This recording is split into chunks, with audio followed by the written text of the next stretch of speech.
ওয়াহদা ওয়াসসালাতু লা নাবিয়্যা বা'দা আম্মা বা'দ। আলহামদুলিল্লাহ, আমরা এখন আলোচনা করব কিছু মাসনুন দোয়া সম্পর্কে, যা আমাদের জীবনে শুরু থেকে শেষ পর্যন্ত এগুলো আমাদের জীবনের সাথে সংযুক্ত। আমরা অনেকেই খানা খাই, অনেকে যত কাজ করি না কেন, আমরা সব কাজের মধ্যে আল্লাহ তাআলা আমাদের জন্য কিছু বরকত রেখে দিয়েছেন, কিছু নাজাত রেখে দিয়েছেন, কিছু রহমত রেখে দিয়েছেন। তো আল্লাহ পাক রব্বুল আলামিন বলেন যে যখন তোমরা আমি যে জায়গার মধ্যে যে দোয়াগুলো রেখে দিয়েছি এগুলো যদি সুন্দরভাবে আদায় করো, আমি আল্লাহ পাক রব্বুল আলামিন যে জায়গার মধ্যে যেইটা আদায় করবা ওটার মধ্যে রহমত দান করব। তো এরকমভাবে এক নাম্বার হলো, আমরা যখন ঘুম যাইতে যাই অর্থাৎ নিদ্রা যাইবার সময় রব্বুল আলামিন বলেন এখানে একটা দোয়া আছে, তোমরা সুন্দরভাবে দোয়াটা পড়ো। নিদ্রা যাইবার সময় কোন দোয়া পড়িতে হয়? আল্লাহুম্মা বিসমিকা আমুতু আহিয়া। রব্বুল আলামিন বলেন যে ব্যক্তি এই দোয়াটা পড়ে ঘুম যাইবে, সারা রাত রহমতের ফেরেশতারা তাকে নিগরানি করবে, পাহারাদারি করবে। তো এরকমভাবে যখন সারা রাত আমরা ঘুম যাব, ঘুম থেকে উঠে যখন দোয়াটা পড়ব, আলহামদুলিল্লাহিল্লাযী আহিয়ানা বা'দা মা আমাতানা ওয়া ইলাইহিন নুশুর। রব্বুল আলামিন বলেন তুমি ঘুম থেকে উঠে যখন দোয়াটা পড়ছো, আল্লাহ পাক রব্বুল আলামিন তোমার সারা রাতের ঘুমটা রহমত হিসাবে পরিণত করবে। এরকমভাবে সকাল সন্ধ্যা একটা দোয়া আছে যেটা 3বার পড়তে হয়। বিসমিল্লাহিল্লাযী লা ইয়াদুররু মা ইসমিহি শাইউন ফিল আরদি ওয়ালা ফিস সামাই ওয়া হুয়াস সামিউল আলিম। আল্লাহ পাক রব্বুল আলামিন বলেন কেউ যদি এই দোয়াটা 3বার পড়ে, আল্লাহ তাআলা তাকে সমস্ত খারাপি থেকে তাকে হেফাজত রাখে, বিরত রাখে। এরকমভাবে ফজর ও মাগরিবের নামাজের পর একটা দোয়া আছে, এটা 7বার পড়তে হয়। আল্লাহুম্মা আজিরনি মিনান নার। এরকমভাবে প্রত্যেক নামাজের পর একটা দোয়া আছে, লা ইলাহা ইল্লাল্লাহু ওয়াহদাহু লা শারীকা লাহ, লাহুল মুলকু ওয়া লাহুল হামদু ইউহয়ি ওয়া ইউমীতু বিয়াদিকাল খায়র ওয়া হুয়া আলা কুল্লি শাইইন কাদির। আল্লাহুম্মা লা মানি'a লিমা আতাইতা ওয়া লা মু'তিয়া লিমা মানা'তা, লা ইয়ানফাউকাল জাদ্দি মিনকাল জাদ্দু। এরকমভাবে আমরা যখন বাথরুমে যাইবার সময় কিন্তু দোয়া আছে। আমরা তো অনেকে জানিও না যে বাথরুমে যাইতে দোয়া আছে বাথরুমে ঢুকিবার সময়, কারণ বাথরুমের মধ্যে অনেক খারাপ জিন থাকে।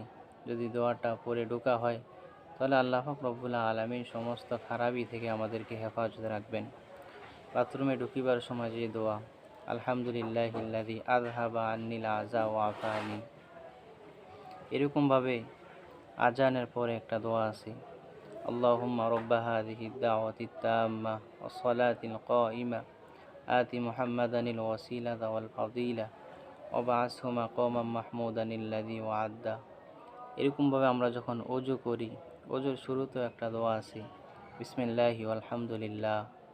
এরকমভাবে যখন আমরা ওযু করতে করতে আমাদের ওযু অর্ধেক হয়ে যায়, ওযুর মাঝখানে একটা দোয়া আছে, আল্লাহুম্মা গফিরলি জামবি ওয়া ওয়াসসি'লি ফি দারি ওয়া বারিক লি ফি রিজকি। ওযু শেষ হওয়ার পরেও আবার একটা দোয়া আছে, আশহাদু আল্লা ইলাহা ইল্লাল্লাহু ওয়াহদাহু লা শারীকা লাহু ওয়া আশহাদু আন্না মুহাম্মাদান আবদুহু ওয়া রাসূলুহু। আল্লাহুম্মা জাআলনি মিনাত তাওয়াবিন ওয়া জাআলনি মিনাল মুতাতাহহিরিন। এরকমভাবে যখন আমরা মসজিদে প্রবেশ করি, মসজিদে প্রবেশ করবার সময় একটা দোয়া আছে, যেরকমভাবে আল্লাহুম্মা আফতাহলি আবওয়াবা রাহমাতিক। আবার আমরা যখন মসজিদ থেকে নামাজ পড়ে বাইর হইবার সময় একটা দোয়া আছে, আল্লাহুম্মা ইন্নী আসআলুকা মিন ফাদলিক। এরকমভাবে রব্বুল আলামিন আমাদেরকে আরও অনেকগুলা দোয়া শিক্ষা দিয়েছেন। এরকমভাবে খাবার সামনে আসিলে আল্লাহুম্মা বারিক লানা ফিমা রাযাকতানা ওয়া কিনা আযাবান নার। খাওয়ার শুরুতে যে দোয়া পড়িতে হয়, বিসমিল্লাহি ওয়া আলা বারাকাতিল্লাহ। খানার শুরুতে বিসমিল্লাহ বলিয়া গেলে, অর্থাৎ বিসমিল্লাহি ওয়া আলা বারাকাতিল্লাহ বলিয়া গেলে এই দোয়াটা পড়তে হয়, বিসমিল্লাহি আউওয়ালাহু ওয়া আখিরাহু। খানার শেষ হইলে এই দোয়াটা পড়তে হয়, আলহামদুলিল্লাহিল্লাযী আত'আমানা ওয়া সাকানা ওয়া জাআলানা মিনাল মুতাতাহহিরিন।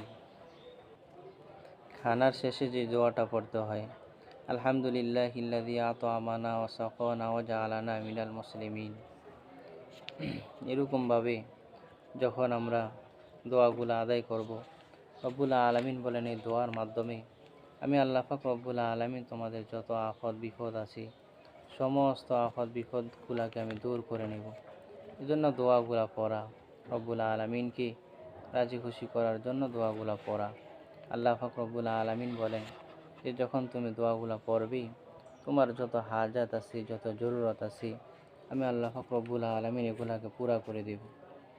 আরেকটা বড় আমল হলো যখন জুমাবার দিন আসে রাসূল আকরাম সাল্লাল্লাহু আলাইহি ওয়াসাল্লাম বলেন যে একটা দুরূদ শরীফ আছে, আল্লাহুম্মা সাল্লি আলা সাইয়্যিদিনা মুহাম্মদ ওয়া আলা আলি সাইয়্যিদিনা মুহাম্মদ ওয়া বারিক ওয়া সাল্লাম।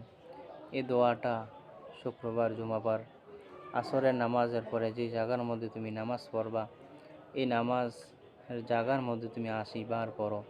আল্লাহ পাক রব্বুল আলামিন এই দোয়ার উসিলায় এই দোয়াটা পড়ার উসিলায় আল্লাহ পাক রব্বুল আলামিন তোমার ৮০ বছরের গুনাহ মাফ করে দিবে। এজন্য রব্বুল আলামিন আমাদের গুনাহ মাফের জন্য সব যত সিস্টেম আছে সব সিস্টেম বলে দিয়েছি।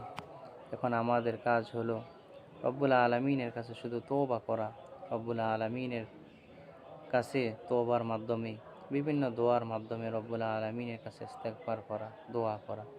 আল্লাহ বলেন তোমরা দোয়া করো আমি আল্লাহ পাক রব্বুল আলামিন কবুল করব। এরকম কল আল্লাহু তাআলা, আল্লাহ তাআলা বলেন উদউনি আস্তাজিব লাকুম, বান্দা আমার কাছে দোয়া করো আমি আল্লাহ তোমার দোয়াকে কবুল করব। আল্লাহ তো চায় আমার কাছে কান্নাকাটি করো, দোয়া করো, কিন্তু আমরা তো দোয়া করতে চাই না, কান্নাকাটি করতে চাই না। রব্বুল আলামিন বলেছেন কান্না করো, দোয়া করো, আমরা কান্না করি না, দোয়াও করি না। তো রব্বুল আলামিন বলেন দুনিয়ার মধ্যেই বান্দা যখন একজন মেম্বারের কাছে যায়, চেয়ারম্যানের কাছে যায়, ওনার কাছে যত বেশি যায় উনি রাগ করে, আর আমি রব্বুল আলামিনের কাছে যত বেশি আসে আমি আল্লাহ পাক রব্বুল আলামিন খুশি হই। এর জন্য যে মাসনুন দোয়াগুলো বললাম আল্লাহ তাআলা আমাদের সবাইকে সহি নিয়তে রব্বুল আলামিনকে রাজি খুশি করার জন্য আমল করার তৌফিক দান করুক। এবং যখন যে দোয়া যেই কাজের জন্য যে দোয়া আল্লাহ তাআলা নিযুক্ত করেছেন ওই দোয়াগুলোর উপরে আল্লাহ তাআলা আমাদের সবাইকে আমল করার তৌফিক দান করুক বলি আমিন। এবং খাঁটি মানুষ হিসাবে আমাদেরকে কবুল করুক বলি আমিন।